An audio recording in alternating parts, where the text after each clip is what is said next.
누가복음 21장 오늘 이 과부의 헌금이라고 말하는 이 성경 본문은 예수님께서 마지막 일주일을 보내시는 그 시간 속에서 성전에서 여러 가지 말씀을 가르치셨는데 거의 마지막 부분, 마지막 성전에서의 가르침의 모습입니다.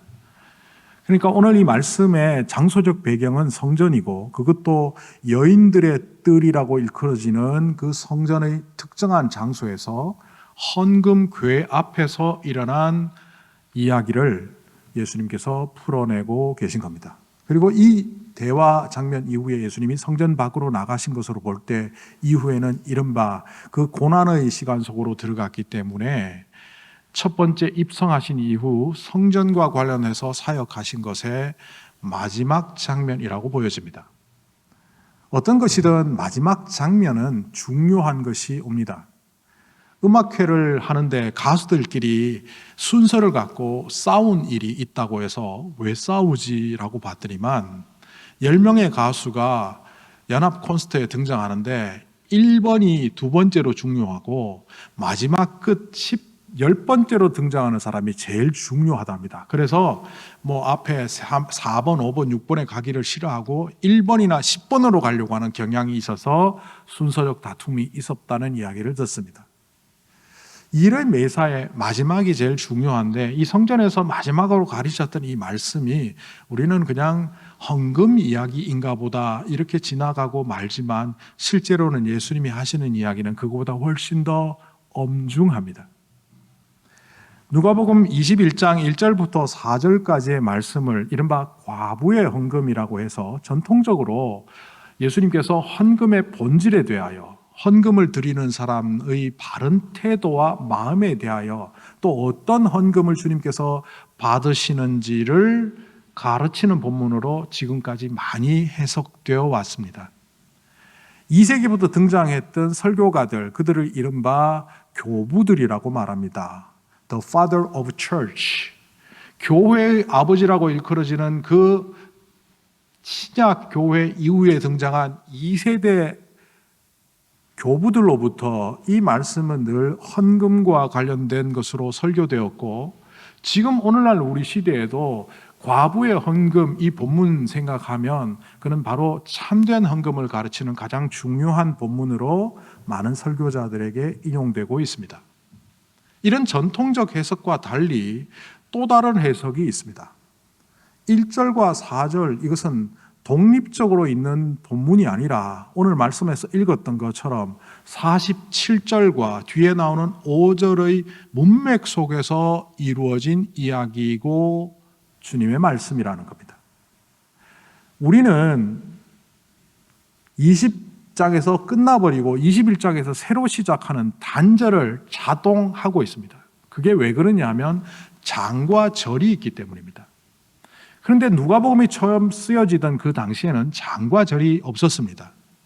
장과 절이 처음 등장하기 시작한 것은 1100년경 히브리어나 헬라어로 된 성경을 그들의 언어로 번역하는 과정에서 많은 사람들이 읽도록 하기 위해서는 편의를 도모해야 되겠다고 장과 절이 등장하기 시작했는데 오늘날 우리가 보는 것처럼 이렇게 완벽한 형태의 챕터와 verse가 이루어진 것은 1550년경 이른바 16세기에 이르러 완성된 형태를 보여줍니다. 그러니까 성경이 쓰여지던 한 1000년 더 전 그 누가복음 시대에는 20장과 21장은 단절이 아니라 이어진 이야기라는 겁니다. 그런 관점에서 오늘 성경을 보면 예수님께서 과부들의 가산을 삼키는 이 사람들에게 엄중한 심판이 있을 것이다 말씀하시는 장면이 먼저 나옵니다. 이들은 지난주에 우리가 살펴본 것처럼 종교 지도자들인 율법학자들을 말합니다. 그리고 헌금 이야기를 하시고 뒤에 가서는 그 헌금의 봉헌물로 지어지고 있는 저 성전이 돌 위에 돌 하나도 남지 않을 만큼 파괴될 것이라고 예고하십니다. AD 70년경에 로마군에 의하여 이 예루살렘 성전이 완전히 파괴되는 역사적 사실이 있고 보면 그 이전 대략 한 40여 년 전에 예수님은 이미 알고 그것을 말씀하셨다. 우리는 이렇게 말하지만 예수님은 단순 예고가 아니라 그들의 잘못된 종교 행위로 건축되고 있는 저 예루살렘 성전은 파괴될 허상에 불과하다, 이렇게 말씀하신 겁니다. 이런 관점에서 볼 때 이 과부의 헌금은 초점이 아니라 소재요. 두 번째 해석에서 말하는 초점은 바리새인과 서기관들과 제사장들과 종교 지도자들의 그 신앙의 허구를 지적하기 위한 이야기 소재로서 이 과부의 헌금 이야기가 사용되었다, 이렇게 해석하고 있습니다.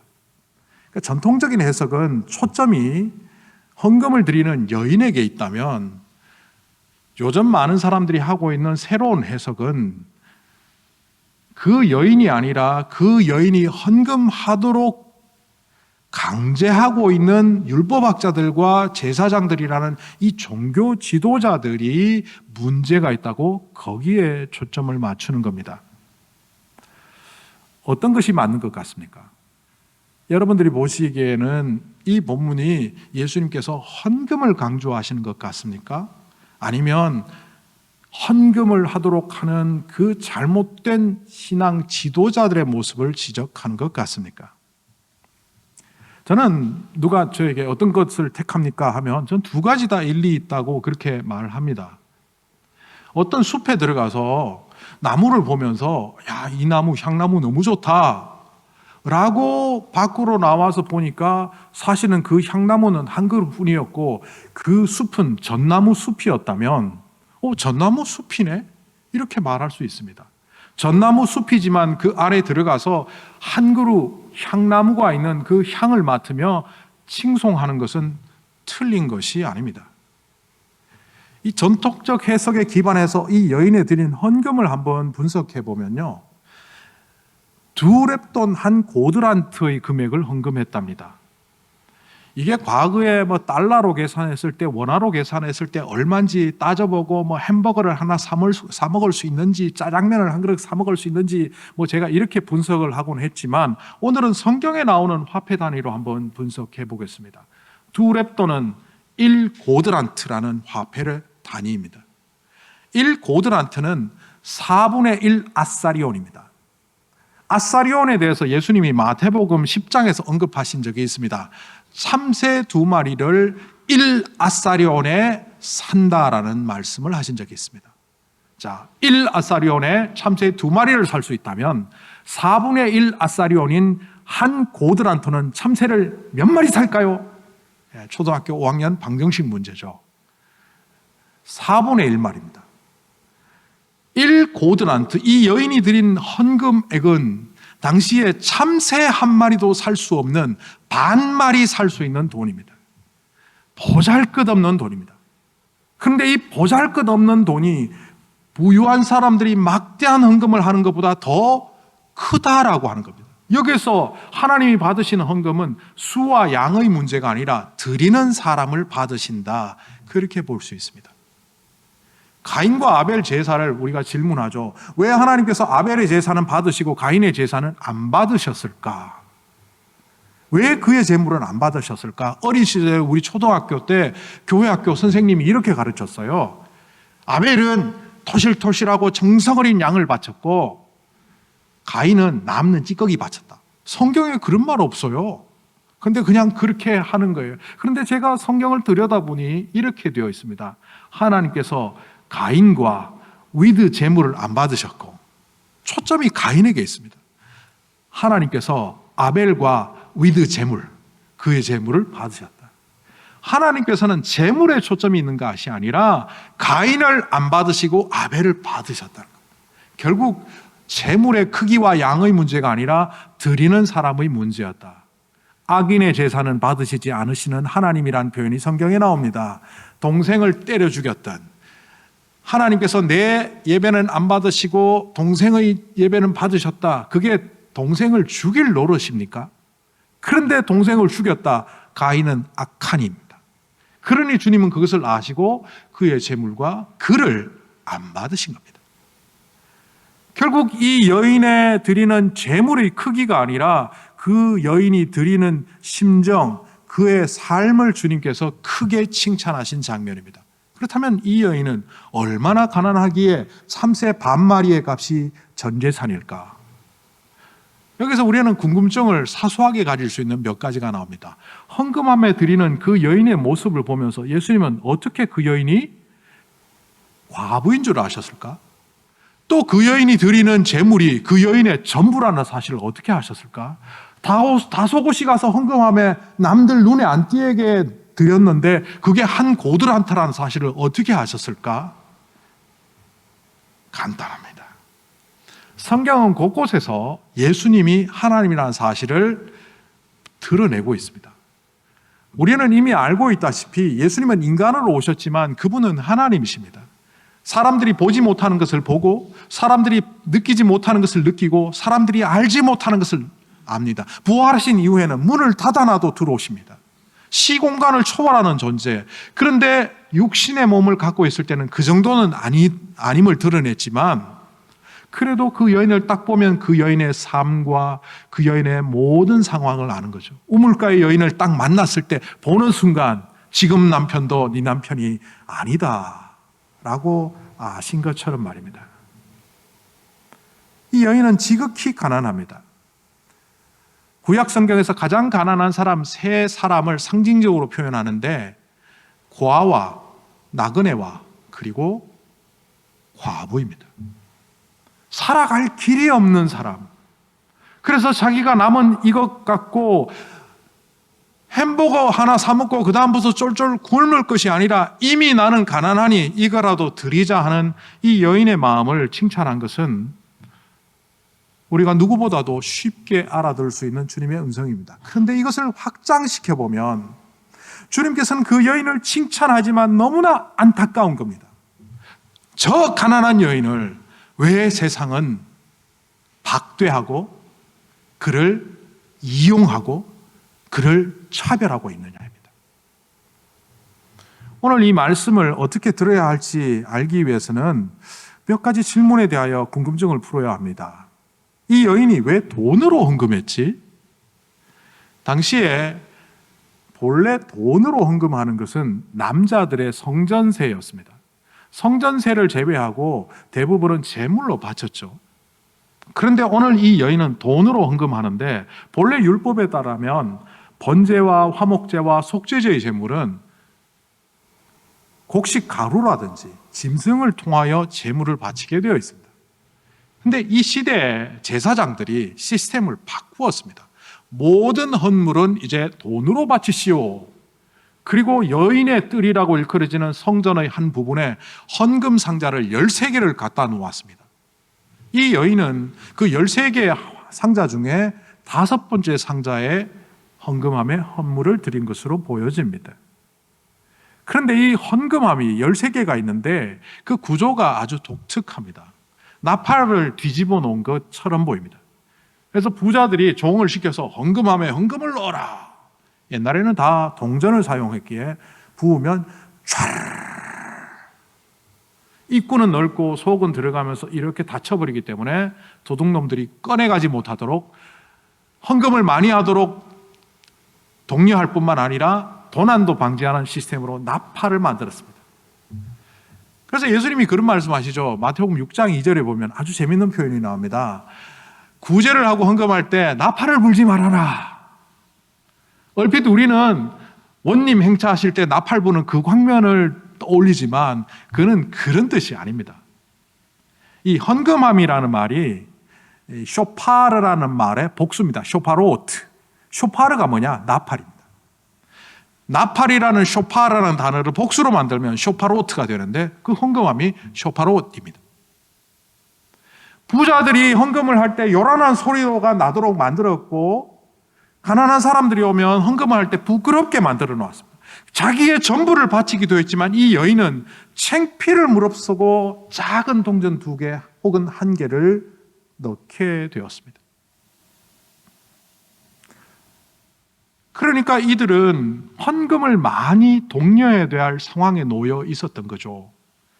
본래는 제물을 받아야 되는 그 성전에서 왜 돈으로 받았느냐 하면 예수님이 태어나시기 전 훨씬 전에 이 유대 땅을 통치하는 왕이 하나 생겼습니다. 그의 이름은 헤롯입니다. 이른바 그레이트 헤로데라고 하는 첫 번째 헤롯 대왕입니다. 이는 로마의 권력을 뒤에 업기는 했지만 에돔 사람이기 때문에 유대인들의 환영을 받지 못했습니다. 그래서 유대인들의 환영을 받기 위해서 정책을 펴는데 예루살렘 성전이 아름답게 건축되었다가 느부갓네살에 의하여 580년경에 파괴되고 포로로 돌아온 사람들에 의하여 그리고 한 60년, 70년 후에 거기에 스룹바벨 성전이 건축됩니다. 그리고 500년 가까이 시간이 지나면서 수리하고 고치고 하긴 했지만 덕지덕지 마치 아주 낡은 모습을 갖고 있는 그 성전을 이 헤롯이 새로 만들겠다고 해서 시작을 합니다. 무려 80년의 공사를 시작했고 이 완공되고 8년 후에 파괴됩니다. 그러니까 AD 60년경까지 공사를 했다고 하니 예수님 시대에는 지금도 성전 건축 중이었습니다. AD 30년경 성전이 건축될 때 제사장들은 궁리를 했습니다. 어떻게 하면 헌금을 더 많이 모을까? 그 중에 몇 가지 방법 중에 가장 악한 방법이 엘리야와 사르밧 헌금입니다. 오늘 이 이야기, 과부가 드리는 이 전부의 헌금은 사실은 대제사장들이 의도한 대로 드려지는 헌금입니다. 열왕기상 17장에 보면 이런 내용이 나옵니다. 사르밧 지역에 한 과부가 사는데 흉년이 들어 다 굶어 죽게 되었는데 가루 한 움큼만 남았습니다. 이제 이 가난을 이겨낼 수가 없어서 이걸로 우리식으로 얘기하면 한 움큼 쌀로 밥 한 그릇 지어 먹고 이제 죽어야 되겠다 생각할 때 선지자 엘리야가 나타나서 그거 나한테 밥 한 그릇 해줘. 여기서 만약 이야기가 끝났으면 저는 그랬을 것 같습니다. 야, 엘리야 하나님의 사역은 잘했는지 모르지만 성격 괴팍하네. 어떻게 이렇게 아무것도 없는 여인에게 와서 나 하나님의 사람이니까 나한테 바쳐. 이거 아니지 않나? 그런데 성경의 이야기는 그렇게 끝나지 않죠. 보면 음식을 만들어 먹고 죽으리라고 했는데 엘리야가 나를 위하여 작은 떡 한 개를 만들어서 내게 가져오라. 그리고 그 후에 그 여인의 통에 가루가 떨어지지 않았고 그 병에 기름이 마르지 않았다. 흉년이 끝날 때까지 식량 문제를 해결해 주는 기적적인 현장의 이야기가 엘리야와 사르밧 여인의 아름다운 스토리입니다. 그런데 당시에 종교 지도자들은 이것을 당시 과부들에게 악용했습니다. 가난한 여인들이여, 과부들이여, 성전이 여러분들을 섬기겠소. 성전으로 오시오. 이제 성전에 숙식을 제공해 줄 테니까 많은 방들에 기거하면서 성전 일을 도우십시오. 여러분이 이제 느디님 사람들이 되어 주십시오. 이 느디님 사람을 모르시죠? 금요일 날 새벽 기도회 때 나누었는데 느디님 사람들은 말 그대로 하나님께 드려진 사람들인데 이스라엘 백성이 아닌데도 성전에서 여러 가지 일들을 감당하던 사람들이었습니다. 그 사람들은 혹은 기브온 족속이었고 혹은 여타 족속들이 하나님을 믿고 성전에서 일하는 사람들. 느헤미야 시대에는 느헤미야와 동급으로 그들을 놓고 하나님께 언약의 백성으로 세워지는 장면을 기록하고 있지만 예수님 시대 때는 이 여인들을 노예로 부려먹었습니다. 온갖 험한 일을 다 시키고 온갖 힘든 일 다 맡기면서 노예로 부려먹으려고 그들을 불러내었고 심지어 공사 현장에 요즘식으로 얘기하면 벽돌 나르는 걸 그 사람들한테 다 시켰습니다.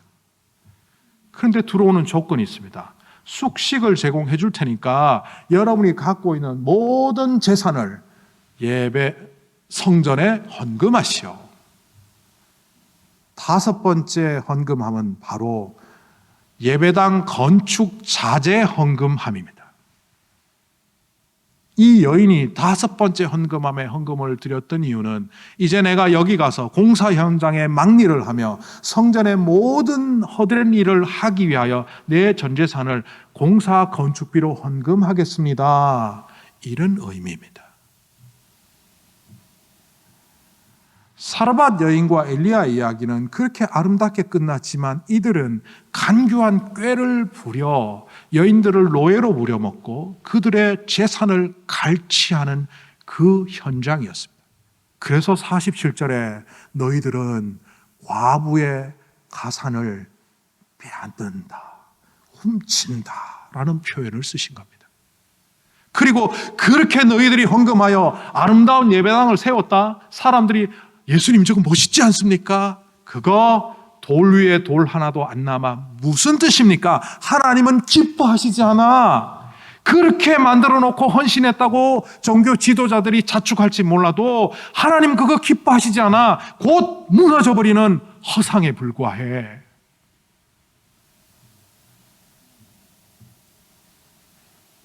제 친구 이야기입니다. 고등학교 1학년 때까지 저랑 같은 교회 고등부를 다녔습니다. 지금은 그 친구 아직까지 교회 신앙생활을 하지 않습니다. 고등학교 1학년 무렵에 어떤 사건이 있었습니다. 어머님이 포항에 있는 어시장에서 물고기, 생선을 팔았는데 되게 가난했습니다. 근데 부흥회가 있어서 그분이 열심히 참여를 했는데 아버지는 교회를 안 나왔지만 어머니와 제 친구는 교회를 열심히 다녔거든요. 예배당 건축을 위해서 전 재산을 바치자는 그 메시지에 이분이 집문서를 갖고 목사님께 바쳤습니다. 그 집은 되게 가난했고 남아있는 건 허름한 집 한 채뿐이었는데 집도 절도 없이 그렇게 되니까 이 남편이 목사님한테 돌려달라고 왔습니다. 그런데 이분이 뭐 그렇게 공부를 많이 한 분도 아니니까 용기가 안 나는 바람에 저는 그렇게 얘기합니다. 소주 한 병을 마시고 왔습니다. 그래갖고 술 취해서 집 문서 돌려달라고 하니까 교회에서 쫓아내버렸습니다. 문전박대를 했습니다. 그것을 알게 된 제 친구는 교회를 안 갑니다. 제가 그때 고등학생이지만 이건 아닌 것 같다라는 생각이 들었습니다. 그들은 그 집에서 결국 나왔고 학고방 같은 아주 작은 방에서 그 여동생 그리고 제 친구 엄마 아빠가 그냥 사는 삶을 살다가 다행히 그 친구는 서울 공대를 가서 잘 되긴 했지만 교회를 안 다닙니다. 하나님께 바친 헌금이라고 그걸 어떻게 돌려줄 수 있냐고 말하는 그 말이 정당성을 갖기도 합니다. 그러나 어떻게 보면 시스템 속에서 잘못 알고 있는 한 여인이 바쳐서 가족들이 돌려달라고 하면 돌려줄 수 있지 않습니까? 그 비슷한 이야기가 감자탕 교회 책에 나옵니다. 제가 2003년도 서울에서 부사역자 할 때 우리 담임 목사님과 친한 분이 있었습니다. 조현삼 목사님이라고. 그분이 이른바 감자탕 교회로 알려져 있는 그 광염교회 목사님이시더라고요. 근데 그분을 통해서 들었는데 나중에 보니까 그 책에도 그 이야기가 나오던데 그 긴 이야기를 짧게 하면 30대 후반의 어떤 젊은 남자가 병에 걸려 죽게 되었습니다. 그리고 유언을 남깁니다. 내가 오래 살았다면 많은 재산을 남겨서 그 재산을 교회에 헌금하고 죽고 싶었는데 아무것도 남긴 것 없이 죽게 되는데 우리 갖고 있는 저 상가라도 하나님께 바치면 좋겠다.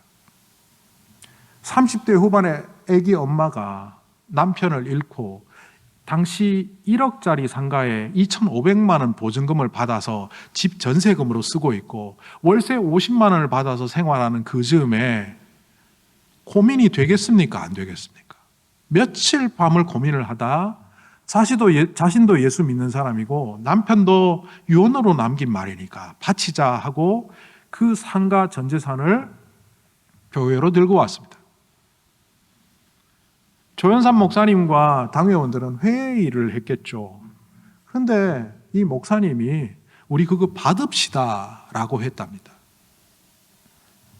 그 장로님들은 평소 목사님과 다르게 돈 또 골랐나? 그런 생각을 했던 것 같더랍니다. 말은 안 하는데. 그리고 그 교회는 매년 한 500만 원인가를 제외한 나머지는 다 선교와 구제 집행하는 그런 시스템을 갖고 있었어요. 지금은 굉장히 큰 교회지만 그때는 그렇게 큰 교회가 아니었습니다. 그리고 당회원들과 이렇게 결정을 합니다. 그리고 그 집사님을 불렀습니다. 애기 엄마를 불러서 당신이 바친 헌금 잘 받았습니다. 하나님께서 기쁘게 받으셨습니다. 그리고 우리 교회는 이런 헌금을 곧 집행해야 됩니다. 통장에 넣어놓지 않습니다. 우리 교인들이 경제적으로 어려우면 교회가 돕는다는 사실을 아시죠? 지금 남편 돌아가고 아이를 키우고 상가는 헌금해서 지금 집도 절도 없는 상황이니까 우리가 교회가 돕겠습니다. 2,500만 원 그 집 전세금 갖고 계속 사십시오. 상가는 세를 받아서 가정의 살림에 보태 쓰십시오. 필요하면 자녀들의 교육을 위해서 상가를 팔아서 쓰셔도 좋습니다. 교회가 드린 겁니다. 헌금을 안 받은 게 아니라 이미 받았고 집행을 한 겁니다. 목사님들이 모이는 자리에 저는 이제 부목사로서 거기서 이제 뭐 이를테면 사무 처리하려고 앉아 있었는데 그 얘기를 듣다가 제가 멍해졌습니다. 내 친구가 저 목사님 교회에 다녔더라면 헌금을 어떻게 써야 되는지, 헌금을 하는 사람들을 어떻게 지도해야 되는지를 잘 보여주는 이야기입니다. 이 세 번째 이야기는 우리 교회 이야기라서 조심스럽고 또 조심스럽게 얘기를 합니다. 2021년으로 기억합니다. 그때 교회 재정이 건축으로 많이 힘들 때 은행 돈을 빌리러 가도 잘 빌려지지가 않을 때 어떤 분이 건축헌금을 했습니다. 근데 장로님이 혹시 이거 바운스 날지 모르겠다고 목사님 좀 알아보시면 어떻겠냐고 내놓길래 제가 볼 때 이분이 평소에 재정적인 능력으로는 할 수 없는 헌금을 했습니다. 10,000불이 훨씬 넘는 헌금을 최고로 했습니다. 저는 바운스 걱정이 아니라 이분이 이렇게까지 해도 되나 해서 당회 허락을 받고 체크를 받아서 그분을 만났습니다. 혹시 동그라미 하나 잘못 붙이신 거 아니에요? 물론 영어로 제대로 쓰여졌기 때문에 잘못 붙인 게 아닙니다. 10분의 1만 하시면 어떨까요? 그분이 제게 이렇게 말했습니다. 큰 헌금을 하고 싶었습니다. 제가 이 헌금을 하지 않으면 새 예배당에 어떻게 들어가겠습니까? 물론 그분은 이렇게 세련되게 말하지 않고 제게 이렇게 말했습니다. 목사님이 이 헌금 안 받으면 나 교회 못 다녀요. 그런데 그 말이 제게 그렇게 들렸어요. 기꺼이 받았습니다. 그분의 마음과 그분의 상황을 확인하고 그 드린 헌금을 받아 이 예배당 일부가 되었습니다. 이 이야기를 통하여 우리가 들어야 될 소리가 뭡니까? 오늘 말씀에 이런 이야기를 하십니다. 내가 진정으로 너희에게 말하노니.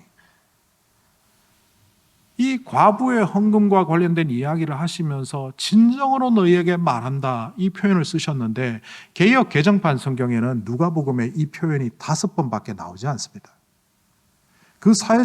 이 말을 쓰신 예수님의 상황을 보면 굉장히 슬프거나 혹은 아주 경고할 때 쓰시는 표현입니다. 정말 중요한 말을 할 때, 뭐 기쁘고 칭찬하고 즐거울 때가 아니라 정말 어떤 때는 마음이 아프고 아리고 그러면서 이 말을 할 수밖에 없는 상황에서 주님은 이런 표현을 종종 쓰셨습니다. 이 과부의 헌금 이야기를 통하여 우리는 어떤 주님의 음성을 들어야 할까요? 한국교회는 11조 내면 복 받는다. 헌금 많이 하고 복 받아라. 예수 믿고 복 받아라. 너무 특수 사례를 일반화시켜서 교리화했습니다. 11조 내고 복 받은 사람도 있지만 11조 냈지만 병든 사람도 있습니다. 하나님께 헌금을 많이 해서 가정이 두루두루 잘된 사람도 있지만 신실하게 예수 믿고 헌금 생활했음에도 불구하고 어려워진 사람들도 있습니다. 일반화 함부로 하면 안 된다는 거죠. 과부의 헌금은 눈물 나는 헌금입니다. 종교 지도자들이 재산을 탈취하기 위한 시스템을 만들어 놓고 거기에 헌금하라고 하는데 그러나 이 사람은 순수하게 헌금을 드렸습니다. 이 사람의 모습을 통하여 일반화시켜버리면 절대 안 되는 요소들이 분명히 이 말씀 속에 있습니다. 또한 탐욕을 하나님의 뜻이라고 하지 마라 이런 소리가 들리지 않습니까? 기복주의, 현세주의, 이 땅에서 잘 먹고 잘 사는 것이 복 받는 일이라고 착각하는 그것 믿음 아닙니다. 참된 믿음의 사람이라면 고난을 각오하고 그 어떤 어려움 속에서도 이겨내겠다는 그 마음을 갖는 것인데, 그렇다 보면 어떤 때는 부유할 때도 있고 어떤 때는 가난할 때도 있고 어떤 때는 병들 때도 있고 어떤 때는 건강할 때도 있고 어떤 때는 내가 원하는 방향으로 인생이 풀릴 때도 있고 어떤 때는 하나도 안 풀릴 때도 있고, 그 모든 상황 속에서 이겨낼 수 있는 일체의 비결을 배웠노라. 빌립보서 4장에 말하는 바로 그것이 믿음인데도 불구하고 우리는 편향된 한 가지만을 보면서 내 탐욕을, 내 마음을, 내 욕심을 현실화시키는데 믿음을 악용하고 있는지 주님의 음성을 통하여 돌아보아야 합니다. 그리고 무엇보다 종교적 시스템, 제도를 구축해놓고 그 제도를 통하여 그대로 하는 것이 신앙생활이라고 하는 것을 착각하지 말라는 겁니다. 주일날 예배 나오고 교회 일정한 부분 헌신하고 있고 봉사하면 그걸로 내 신앙생활은 다 된 것 아니냐, 그것을 착각하지 말라는 겁니다. 종교적 시스템을 만들어 놓으면 그 시스템 속에 들어가면 편안합니다. 전통적인 해석하는 대로 성경을 바라보면 설교하면 목사 편안합니다.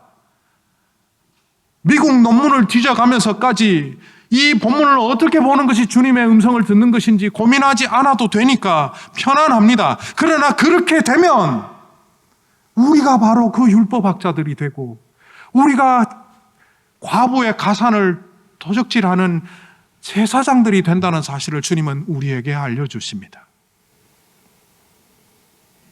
성경에 보십시오. 수많은 사사들이 나타나 하나님의 나라를 세워가려고 했지만 그 백성들은 제도화된 왕정제도를 요구했습니다. 그리고 그 왕정제도와 함께 그들은 부패해졌습니다. 심지어 제사장들마저도 왕과 함께 결탁하여 부패한 나라를 만들어갈 때 하나님은 새로운 은총을 주시는데 그들이 바로 예언자들입니다. 광야에 외치는 자들, 그 예언자들을 통하여 하나님의 나라를 일구어 가려고 했지만 그들 또한 거짓 예언자들, 왕의 비호 아래 들어가며 타락해 갔습니다. 그리고 예언자들은 사라졌습니다. 예수님의 시대가 열리며 드디어는 주님의 핏값으로 사신 교회가 이 땅에 세워지는 교회의 시대가 되었습니다. 너희들은 내 핏값으로 산 교회다. 생명을 이 땅에 전하라. 그런데 그 교회가 제도화되며 교황이 하나님 자리를 차지하니 종교개혁을 통하여 변화를 도모한 것이 바로 우리들입니다. 개신교 500년의 역사 속에 우리는 과연 제도화되지 않았습니까? 안주하며 주님의 음성을 듣기보다는 종교적 시스템에 담겨있는 우리를 향하여 오늘 이 말씀을 통하여 주님은 말씀하십니다.